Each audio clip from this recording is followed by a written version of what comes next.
Been a little while since we talked about Agenda 21 on this program, and, well, progressives continue to tell me it doesn't exist. In fact, the mere mention of Agenda 21 causes them to lose their collectivist mind.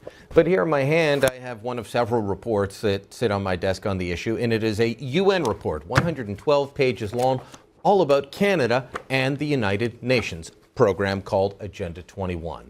Did a Google search on the Government of Canada website. These are just some of the results from the last year on Agenda 21 because departments continue to write reports and talk about how they are implementing it.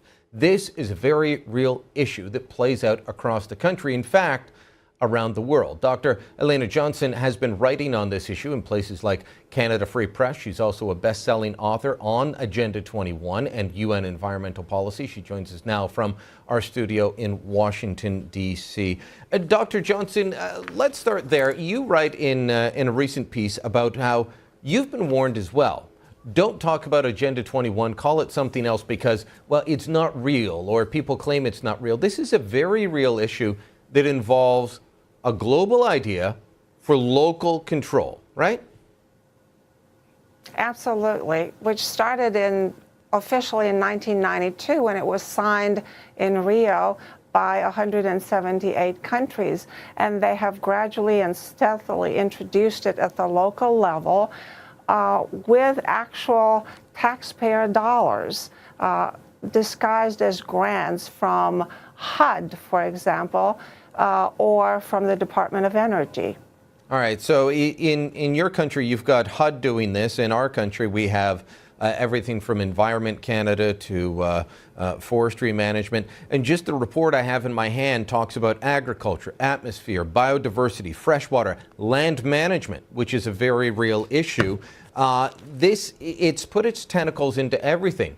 A little while ago, you were writing about a group called 750. It's a regional plan in Florida to try and deal with land management. And in Canada, there's a lot of different local examples, such as Imagine Calgary. And Imagine Calgary is all about bringing in Agenda 21 type sustainable development ideas. Let's make our city, our town, fit the sustainable development idea. You've looked into what this means in terms of housing choices for people in the future. What are we looking at in the future if people don't fight back? Well, they call it sustainable urbanism, and they've actually divided the United States into 11 regions. And this particular one encompasses Florida. And it actually takes people's property either under eminent domain or some kind of protection, environmental protection, and it's moving people into these micro dwellings. They call them stack and pack. They're 200 square feet. And they have already been implemented in places like California, and we even have them here in D.C. They're called alley pods. In California, they are stacked 9 stories high. There's no elevator. There are just stairs. There are no parking places because cars are discouraged. And they rent from anywhere from $600 to $900 a month. These are sometimes referred to as apartments, and that's the extreme example. But what about for a family that wants to live out in the suburbs, have a nice house, nice yard for the kids and the dog? Is that under threat if this type of land management and development goes forward? Yes, it is. As a matter of fact, here in Fairfax County in Northern Virginia, where I live, there is a proposal to install these pods in suburbia in between people's homes. And of course, there's pushback from the population, but I'm not sure how successful they're going to be. Obviously, in other parts of the country, although they've been fought off, they lost. So hopefully we'll prevail, but we're not sure.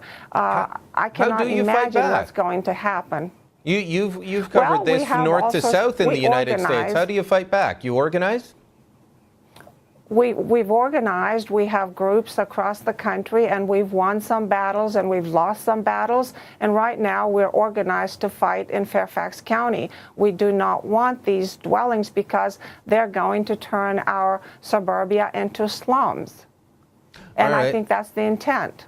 The intent is to try and destroy something that they don't like to begin with. My kids get this from some of their geography teachers, let's put it that way. We've seen this go across Canada in terms of the Alberta Land Management Plan. There is an attempt in this to remove property rights from landowners, is there not?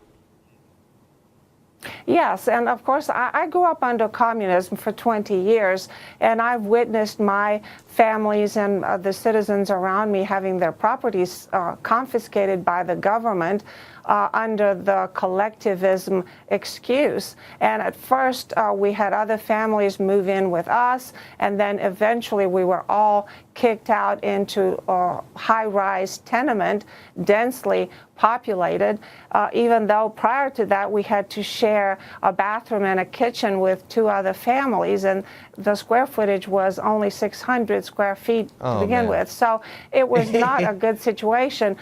And we wound up in these concrete block apartments. Yeah. Yes, it is. It's almost like communists followed me. Dr. Johnson, we'll have to leave it there. Thanks so much for updating us on all of this. We'll talk to you again. All right.